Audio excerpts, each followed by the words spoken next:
ਅੱਜ ਦੇ fact check ਦੇ ਪ੍ਰੋਗਰਾਮ ਦੇ ਵਿੱਚ ਗੱਲਬਾਤ ਕਰਾਂਗੇ ਮੋਦੀ ਸਰਕਾਰ ਦੇ ਉਹਨਾਂ ਦਾਅਵਿਆਂ ਦੇ ਬਾਰੇ ਜਿਨ੍ਹਾਂ ਦਾਅਵਿਆਂ ਦੇ ਵਿੱਚ ਸਰਕਾਰ ਵੱਲੋਂ ਲੱਖਾਂ ਨੌਕਰੀਆਂ ਦੇਣ ਦਾ ਦਾਅਵਾ ਕੀਤਾ ਜਾਂਦਾ ਹੈ।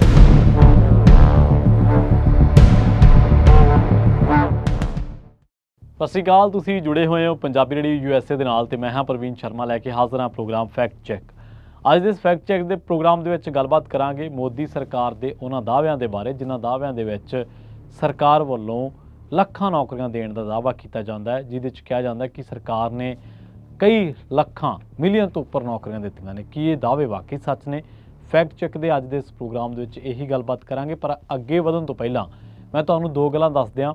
ਮੋਦੀ ਸਰਕਾਰ ਹਰ ਸਾਲ 2 ਕਰੋੜ ਨੌਕਰੀਆਂ ਪੈਦਾ ਕਰਨ ਦਾ ਵਾਅਦਾ ਤੇ ਦਾਅਵਾ ਕਰਕੇ ਸੱਤਾ ਦੇ ਵਿੱਚ ਆਈ ਸੀ। ਮੋਦੀ ਸਾਹਿਬ ਖੁਦ 2013 ਦੀਆਂ ਸਪੀਚਾਂ ਜੇਕਰ ਤੁਸੀਂ ਕੱਢ ਕੇ ਸੁਣੋਗੇ, 2014 ਦੇ ਸ਼ੁਰੂਆਤੀ ਮਹੀਨਿਆਂ ਦੀਆਂ ਸਪੀਚਾਂ ਸੁਣੋਗੇ ਤਾਂ ਤੁਹਾਨੂੰ ਪਤਾ ਲੱਗੂਗਾ ਕਿ ਮੋਦੀ ਸਰਕਾਰ ਨੇ ਲੋਕਾਂ ਦੇ ਨਾਲ ਕਿੱਡੇ ਵੱਡੇ ਦਾਅਵੇ ਕੀਤੇ ਸੀ। ਉਸ ਤੋਂ ਬਾਅਦ ਪਿਛਲੇ ਸਾਲ ਕਰੋਨਾ ਤੋਂ ਬਾਅਦ ਮੋਦੀ ਸਰਕਾਰ ਨੇ ਜਿਹੜਾ ਬੇਰੁਜ਼ਗਾਰੀ ਦੇ ਅੰਕੜੇ ਜਿਹੜੇ ਕਿ ਪਿਛਲੇ 45 ਸਾਲਾਂ ਦੇ ਵਿੱਚ ਸਭ ਤੋਂ ਉੱਪਰ ਚਲੇ ਗਏ ਸਨ, ਬੇਰੁਜ਼ਗਾਰੀ ਦਾ ਅੰਕੜਾ, ਬੇਰੁਜ਼ਗਾਰੀ ਦਰ ਪਿਛਲੇ 45 ਸਾਲਾਂ ਦਾ ਰਿਕਾਰਡ ਟੁੱਟਿਆ ਸੀ ਤਾਂ ਉਹ ਅੰਕੜੇ ਇੱਕ ਵਾਰੀ ਛਾਇਆ ਹੋਏ ਨੇ ਤੇ ਉਸ ਤੋਂ ਬਾਅਦ ਉਹ ਅੰਕੜਾ ਵਿਭਾਗ ਨੇ ਅੱਜ ਤੱਕ ਛਾਇਆ ਨਹੀਂ ਕੀਤੇ। 2 ਸਾਲ ਬਾਅਦ ਵੀ ਉਹ ਅੰਕੜੇ ਕਦੇ ਵੀ ਛਾਇਆ ਨਹੀਂ ਕੀਤੇ ਗਏ ਕਿ ਭਾਰਤ ਦੇ ਵਿੱਚ ਬੇਰੁਜ਼ਗਾਰੀ ਦਰ ਹੈ ਕੀ ਤੇ ਬੇਰੁਜ਼ਗਾਰਾਂ ਦੀ ਗਿਣਤੀ ਕਿੰਨੀ ਹੈ। ਅਸਲ ਦੇ ਵਿੱਚ ਇਹ ਫੈਕਟ ਚੈੱਕ ਪ੍ਰੋਗਰਾਮ ਦੇ ਵਿੱਚ ਅੱਜ ਅਸੀਂ ਬੇਰੁਜ਼ਗਾਰੀ ਬਾਰੇ ਗੱਲਬਾਤ ਕਿਉਂ ਕਰ ਰਹੇ ਹਾਂ? ਕਿਉਂਕਿ ਮੋਦੀ ਸਾਹਿਬ ਨੇ ਜੂਨ 2022 ਦੇ ਵਿੱਚ ਇਸ ਗੱਲ ਦਾ ਦਾਅਵਾ ਕੀਤਾ ਸੀਗਾ ਕਿ 2023 ਦੇ ਅੰਤ ਤੱਕ ਅਸੀਂ 10 ਲੱਖ ਨੌਕਰੀਆਂ ਦੇਵਾਂਗੇ ਤੇ ਇਹਦੇ ਬਾਰੇ ਰਾਜ ਸਭਾ ਦੇ ਵਿੱਚ ਲਿਖਤੀ ਸਵਾਲ ਕੀਤਾ ਗਿਆ ਕਿ ਰੁਜ਼ਗਾਰ ਮੇਲਿਆਂ ਦੇ ਵਿੱਚ ਕਿੰਨੇ ਨੌਜਵਾਨਾਂ ਨੂੰ ਨਿਯੁਕਤੀ ਪੱਤਰ ਦਿੱਤੇ ਗਏ ਹੈ, ਨਿਯੁਕਤੀਆਂ ਦੇ ਲਈ ਕਦੋਂ ਵਿਗਿਆਪਨ ਕੱਢੇ ਗਏ ਤੇ ਸਾਰੀ ਪ੍ਰਕਿਰਿਆ ਬਾਰੇ ਦੱਸਿਆ ਜਾਵੇ।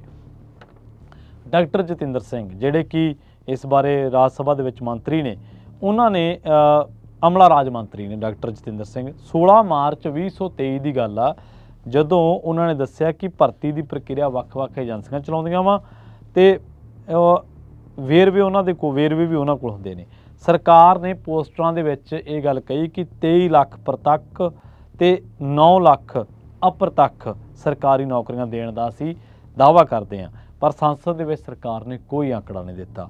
ਮੰਤਰੀ ਤੇ ਆਗੂ ਪੋਸਟਰਾਂ ਦੇ ਰਾਹੀਂ ਜਾਂ ਬਿਆਨਬਾਜ਼ੀ ਕਰਕੇ ਜੋ ਮਰਜ਼ੀ ਦਾਅਵੇ ਕਰੀ ਤਾਂ ਜਾਣ, ਪਰ ਅੰਕੜੇ ਸਾਰੀ ਕਹਾਣੀ ਬਿਆਨ ਕਰਦੇ ਆ। ਡਾਕਟਰ ਜਤਿੰਦਰ ਸਿੰਘ ਨੇ ਇਸ ਬਾਬਤ 2023 ਦੇ ਵਿੱਚ ਫਰਵਰੀ ਮਹੀਨੇ ਦੇ ਵਿੱਚ ਇੱਕ ਲਿਖਤੀ ਜਵਾਬ ਦਿੱਤਾ ਸੀਗਾ ਇੱਕ ਸਵਾਲ ਦਾ। ਉਹਦੇ ਵਿੱਚ ਉਹਨਾਂ ਨੇ ਕਿਹਾ ਸੀਗਾ ਕਿ 78 ਕੇਂਦਰੀ ਵਿਭਾਗ ਹੈ ਜਿੱਥੇ ਮਹਿਕਮਿਆਂ ਦੇ ਵਿੱਚ 9,97,327 ਅਸਾਮੀਆਂ ਖਾਲੀ ਨੇ। 78 ਕੇਂਦਰੀ ਵਿਭਾਗਾਂ ਦੇ ਵਿੱਚ ਕਿੰਨੀਆਂ ਅਸਾਮੀਆਂ ਖਾਲੀ ਨੇ? 9,79,327। ਇੱਕ ਤਰ੍ਹਾਂ ਦੇ ਨਾਲ ਲਗਭਗ 10 ਲੱਖ ਅਸਾਮੀਆਂ ਖਾਲੀ ਪਈਆਂ ਨੇ।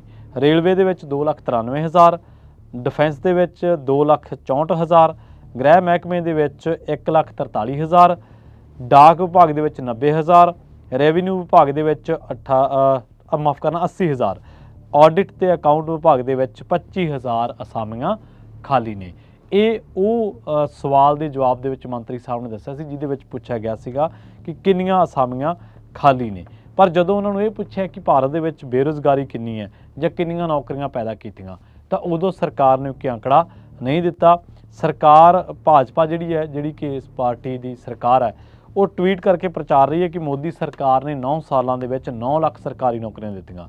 ਜੇ ਇਹ ਸੱਚ ਹੈ ਤਾਂ ਮੋਦੀ ਸਰਕਾਰ ਨੂੰ ਸੰਸਦ ਦੇ ਵਿੱਚ ਸਹੀ ਅੰਕੜੇ ਪੇਸ਼ ਕਰਨ ਦੇ ਵਿੱਚ ਦਿੱਕਤ ਕੀ ਹੈ, ਉਹਨੂੰ ਹਿਚਕਚਾਹਟ ਕੀ ਹੈ? ਰਾਜ ਸਭਾ ਦੇ ਵਿੱਚ ਪ੍ਰਧਾਨ ਮੰਤਰੀ ਨੂੰ ਲਿਖਤੀ ਸਵਾਲ ਕੀਤਾ ਗਿਆ ਸੀ ਕਿ ਵੱਖ-ਵੱਖ ਕੇਂਦਰੀ ਵਿਭਾਗਾਂ ਦੇ ਵਿੱਚ ਕਿੰਨੀਆਂ ਅਸਾਮੀਆਂ ਖਾਲੀ ਨੇ ਤੇ ਪਿਛਲੇ 5 ਸਾਲਾਂ ਦੇ ਵਿੱਚ ਕਿੰਨੀਆਂ ਭਰੀਆਂ।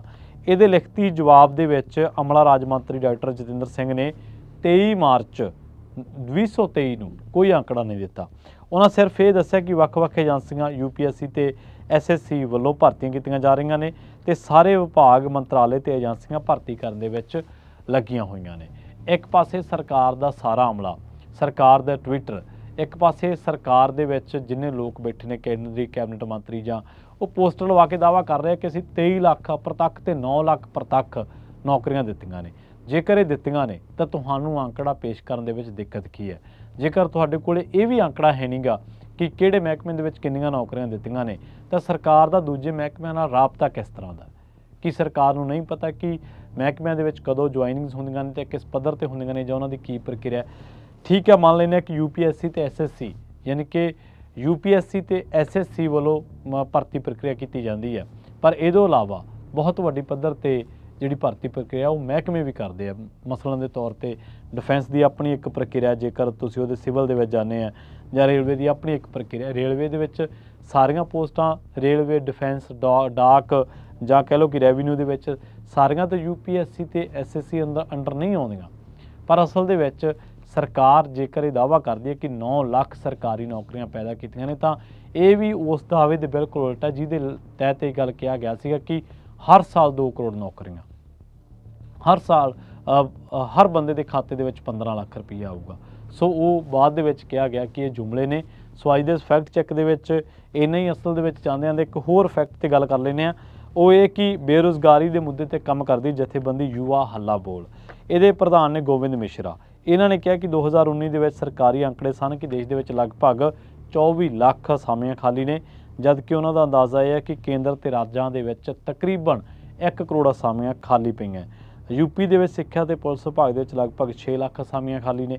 ਭਾਜਪਾ 9 ਸਾਲ ਦੇ ਵਿੱਚ 9 ਲੱਖ ਨੌਕਰੀਆਂ ਦੇਣ ਦਾ ਵਾਅਦਾ ਤਾਂ ਕਰਦੀ ਹੈ, ਹੋ ਸਕਦਾ ਕਿ 10 ਲੱਖ ਦਾ ਅੰਕੜਾ ਵੀ ਟਪਾ ਦੇਵੇ, ਪਰ ਅੰਕੜਿਆਂ ਦੇ ਮਾਮਲੇ ਦੇ ਵਿੱਚ ਉਹਦੇ ਨਾਲੋਂ ਵੱਡਾ ਜਾਦੂਗਰ ਕੌਣ ਹੈ। ਪਰ ਜੇਕਰ ਸਰਕਾਰ ਨੇ ਨੌਕਰੀਆਂ ਦਿੱਤੀਆਂ ਨੇ, ਜੇਕਰ ਸਰਕਾਰ ਵਾਕਈ ਕਹਿੰਦੀ ਹੈ ਕਿ ਅਸੀਂ 9 ਲੱਖ ਨੌਕਰੀਆਂ ਦਿੱਤੀਆਂ ਨੇ, ਤਾਂ ਇਹਦਾ ਅੰਕੜਾ ਰਾਜ ਸਭਾ ਦੇ ਵਿੱਚ ਜਿਹੜੇ ਲਿਖਤੀ ਸਵਾਲ ਦੇ ਰੂਪ ਦੇ ਵਿੱਚ ਪੁੱਛਿਆ ਗਿਆ ਸੀ, ਉਹਦੇ ਵਿੱਚ ਦੇਣ ਤੋਂ ਸਰਕਾਰ ਨੂੰ ਦਿੱਕਤ ਕੀ ਹੈ।